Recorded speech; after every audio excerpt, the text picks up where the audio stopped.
सुप्रभात बच्चों। आज हम सभी एक कहानी पढ़ेंगे जिसका नाम है चांद वाली अम्मा। बच्चों, इस कहानी में एक बूढ़ी अम्मा के साथ एक आसमान शरारत करता है। शरारत मतलब बदमाशियाँ करता है। तो आइए देखते हैं कैसे बदमाशियाँ करता है। आप लोग भी बदमाशी करते होंगे और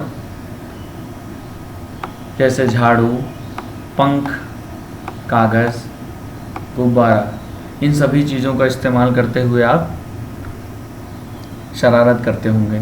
तो आइए कहानी पढ़ते हैं। बहुत समय पहले की बात है। एक बूढ़ी अम्मा थी, बिल्कुल अकेली। उसका अपना कोई न था। घर का कामकाज उसे खुद ही करना पड़ता। सुबह उठकर कुएं से पानी लाना, खाना बनाना आदि। उसके साथ एक परेशानी थी।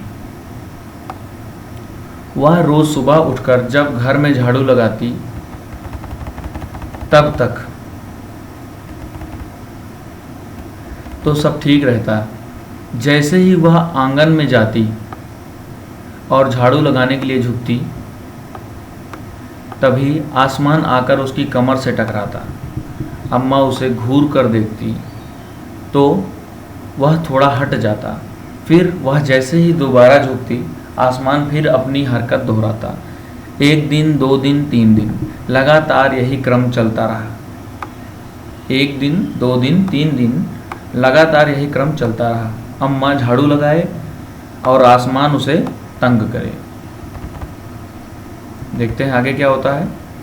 एक दिन कुएं पर पानी भरने को लेकर अम्मा का किसी से झगड़ा हो गया।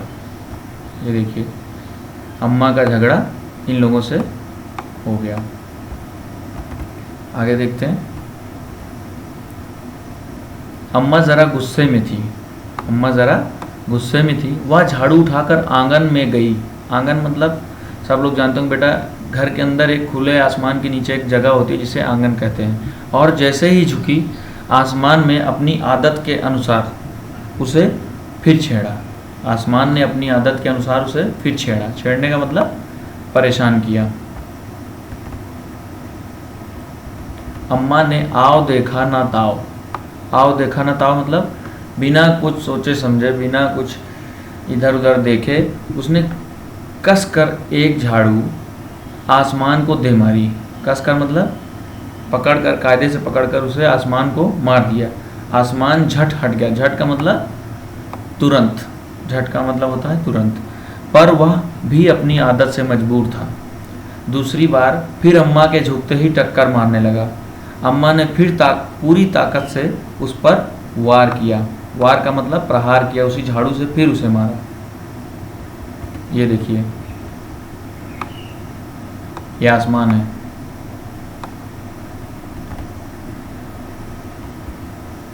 आसमान को शरारत सूझी। शरारत का मतलब बदमाशी सूझी। इस बार उसने झाड़ू पकड़ ली। उधर अम्मा भी झाड़ू पकड़े थी। रस्सा कशी शुरू हो गई। रस्सा कशी मतलब बेटा एक खेल है जिसमें एक रस्सी होती है और 2 टीम होती है। दोनों टीम दोनों तरफ से रस्सी के दोनों सिरों को पकड़ करके अपनी ओर खींचती है, और जो टीम अपनी ओर उस रस्सी को खींचने में सफल हो जाती है वह टीम जीत जाती है। तो इसे कहते हैं रस्सा कसी। तो रस्सा कसी शुरू हो गई।